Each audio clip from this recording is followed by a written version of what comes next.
This is the Boston Celtics newsfeed on CLNS. Today is Monday, June 12th, 2017. This is Mike Walsh reporting for CLNS, the leading online provider of audiovisual coverage for the Boston Celtics. We've got a special treat for you guys today, as I'll be joined by a very special guest who has some first-hand experience with potential number one overall pick Markelle Fultz.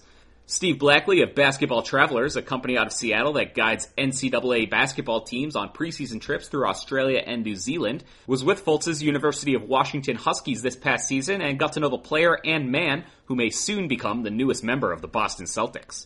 This will be the first of a two-part series, as later this week Steve will join us again to discuss current Celtic Jaylen Brown, who, like Fultz, attended Blackley's trip down under with the University of California 2 years ago. All right, we're welcoming in Steve Blackley to the Celtics newsfeed. Mike Walsh here, Corey Prescott on the line as well. You know us, but Steve is the development and high performance manager of Frankston Basketball. He's over in Melbourne, Australia. But he does spend a lot of time in Seattle, where he works for something called Basketball Travelers, and he's actually had a unique, I guess, intertwining relationship now with the Boston Celtics. And that's why Steve reached out to us. That's why we wanted to have him on. It's obviously big time leading up to the draft right now, so we're going to talk a lot about a guy who Steve has developed a relationship with, Markelle Fultz from the University of Washington. Took a trip over there, I guess, right before the UW season, and got a little bit of a taste of Australian basketball. Steve, welcome on. Thanks for having us, Mike. Really happy to be on the show. All right, so Steve, I want to get some background on you. Just that'll frame, what you have to tell us about Markelle Fultz. So development and high performance management, you were just telling us off air, is a little bit like director of basketball operations. So what do you sort of key in on when you see these basketball players when you're, working with them or, in Australia, or you're sort of watching them as they come in from the United States?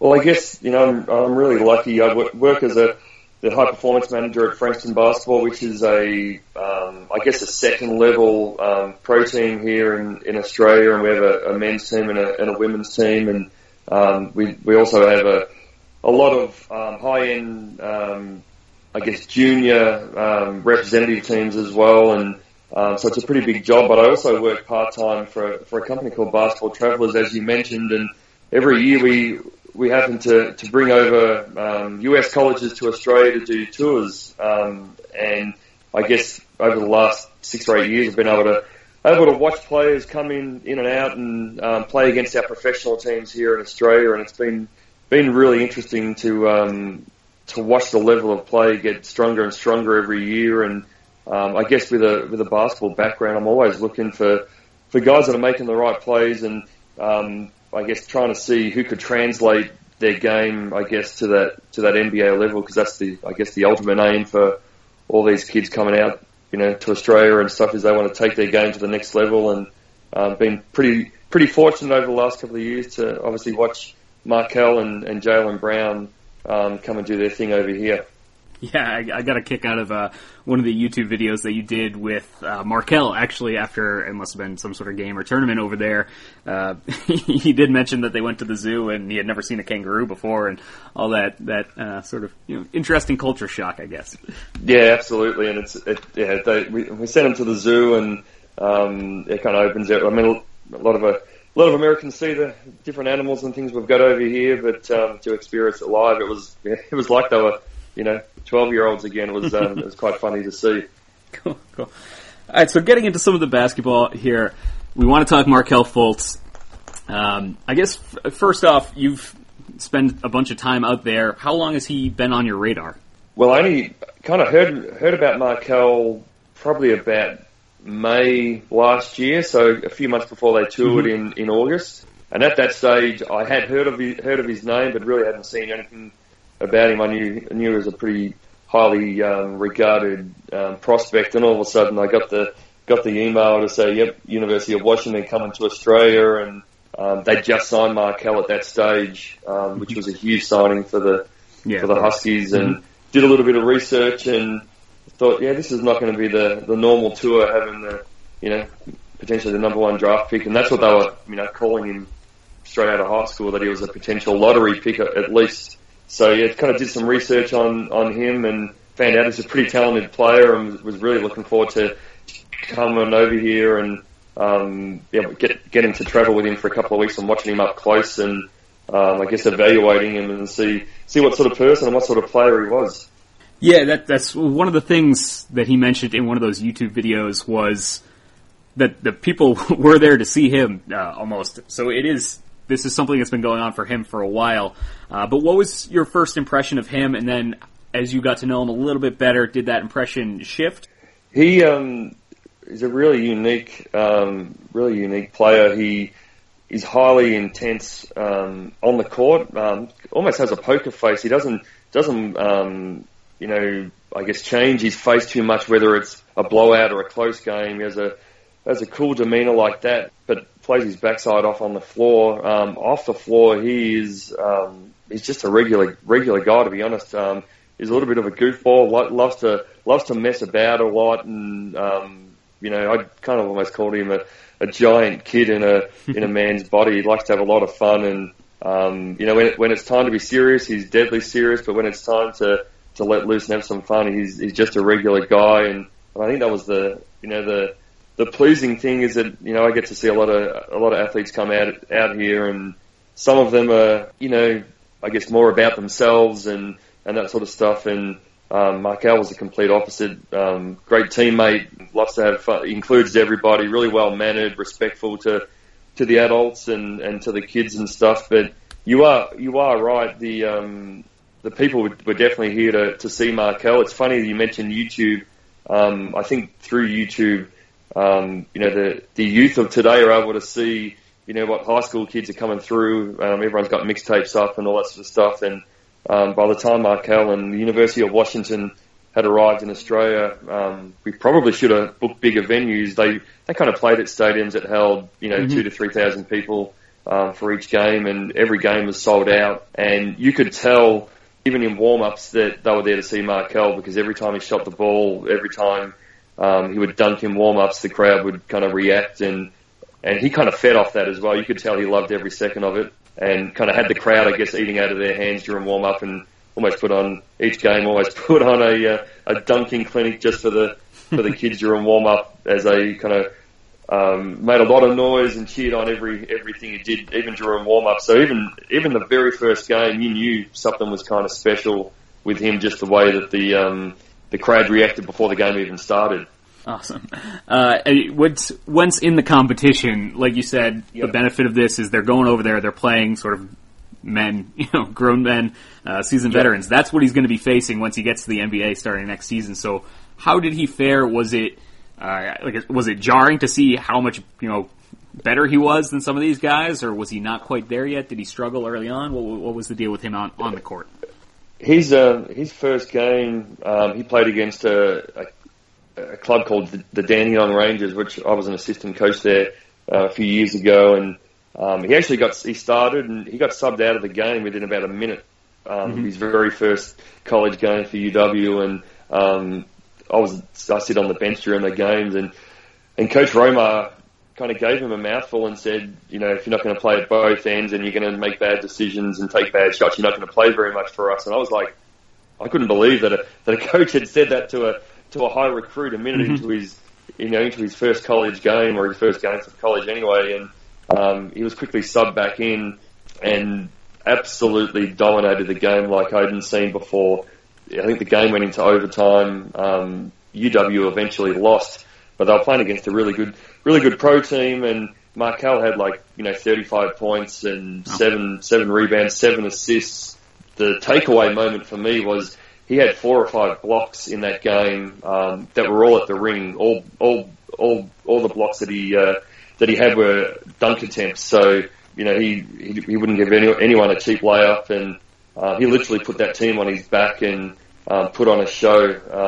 And you knew after that one game that the kid was pretty special playing against a team like that. And for someone that literally a few months ago was still in high school to play against some professional players, and to drop 35 on them, you're like, yeah, this kid's kind of got something pretty special going on. We're all about fresh content here on the Celtics newsfeed, and so are our new friends over at HelloFresh. HelloFresh is the meal kit delivery service that makes cooking more fun, so you can focus on the whole experience, not just the final plate.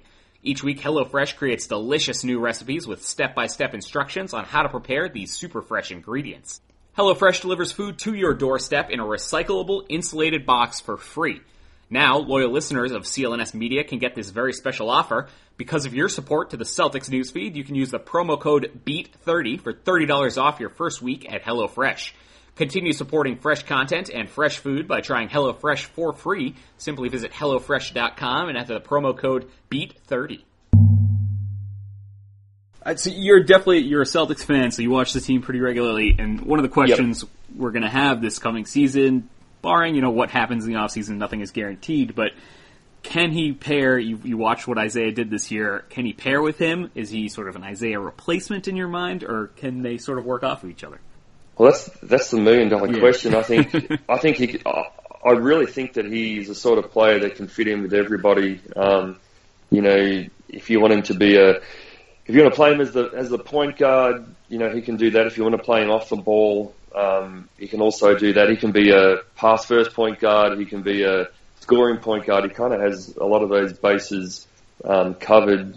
The knock on Markel, I guess, from his season at UW was that he wasn't interested in playing much defense. I actually think the opposite. I think he can become a really good defender. He's 6'4" with a giant wingspan, is really athletic, great shot blocking skills and quick hands. I think under the Brad Stevens system, I kind of look at him and Avery Bradley together in the backcourt defensively could be, a real force. And I guess it's kind of going to depend on what way the Celtics go, whether they keep Isaiah, whether they, what rotation of, because I think someone's going to have to move. They can't. Right. They've got too many guards on that roster, and I don't think. Yeah, I think either direction that the Celtics go, I think Markel's going to fit in absolutely fine. But a rotation of Isaiah, Avery, and Markel, I think would be pretty nice. So. Yeah, so I guess a further question, alongside that is you saw him against these Australian teams that are, grown men in their, mid to late 20s, 30s, what have you. Is he going to be ready to step in at an NBA level and, contribute fairly regularly? We saw what Jaylen Brown did. We'll talk about him a little bit. But is he going to be able to be I don't want to say starter right out of the gate, but a guy who can contribute reasonable minutes, as a 19-year-old or 18-year-old, however old he is? Yeah, I really think he will. He's NBA body-wise, athletic-wise, ready to go straight away. Going by his off-season, he looks like he's put on a significant amount of muscle in the off-season and working out pretty hard. And so I think he's going to be fine to go from day one. I know before the UW team came out to Australia in August, a lot of the former pros, including Isaiah and Jamal Crawford and a lot of the NBA-based guys out of Seattle were all scrimmaging against UW before they came on the Australian tour, and the coaches said he was absolutely dominant even against the NBA players in the off season. Like, he was ready to go. Even back in August, they thought if the NBA had allowed kids to go straight out of high school, that he would have been a high draft pick straight out of high school. So I have no doubt he's ready to go, and he's driven enough to do whatever it takes to get into that rotation. And I guess the Brad Stevens has proved with all these players that it's going to come down to if you're going to defend. If you defend for the Celtics, you'll play. If you don't defend, you're probably going to ride the pine a little bit. Mm-hmm. For sure. Last question concerning Markel, and what do you make of the sort of lack of success, I guess, that UW did have this year? Yeah, it's a tough one. When he originally signed with UW, they had the kid from Phoenix, Crisp, and Murray from the San Antonio Spurs, that they weren't quite sure if they were even going to declare for the draft. So had those two stayed around, I think we're probably talking about a different season for University of Washington, and those two declaring for the draft and then both going in the first round probably hurt the team's chances of being pretty successful. I was actually over there in December and January and spent some time at University of Washington. I watched them practice and watched them train, and I literally don't think there was anything more that Markel could have done to help that team. He did everything at both ends of the floor. You know, they probably were not as talented in the Pac-12, which was a really strong Pac-12 conference last year. Sure. They probably just didn't have enough talent on the floor to get more wins. So, you know, I think probably, you know, if Markella decided to go to Kentucky or something like that, you know, we probably wouldn't have that conversation. I think he's ready to go, and you know, from what I saw and what I know of him, he's a leader and will do all the right things and try to lead, you know, in every game, but probably just didn't have enough help on the floor. But the numbers he posted, and he did do it at an efficient rate, you know, shooting percentage wise and all that sort of stuff, on a team that wasn't super strong in a really strong conference, I think was pretty impressive. Mm-hmm. So I have no doubt he can lead, and I won't hold that against him. A big thank you to Steve Blackley of Basketball Travelers for joining us on the Celtics newsfeed. You can follow Steve on Twitter at Blackley_Steve. That's at BLACKLEY_Steve. And again, he'll be joining us later this week to talk about Jaylen Brown, who had a similar experience on this trip 2 years ago. The Celtics newsfeed on CLNS will continue with daily updates to get fans ready for this next step in the very intriguing offseason. So to stay up to speed on the 17-time world champions, follow CLNS on Twitter at CLNS Media, and be sure to subscribe to this Celtics newsfeed both on iTunes and Stitcher, as well as the CLNS Media Network mobile podcast app. This has been Mike Walsh for Celtics Newsfeed.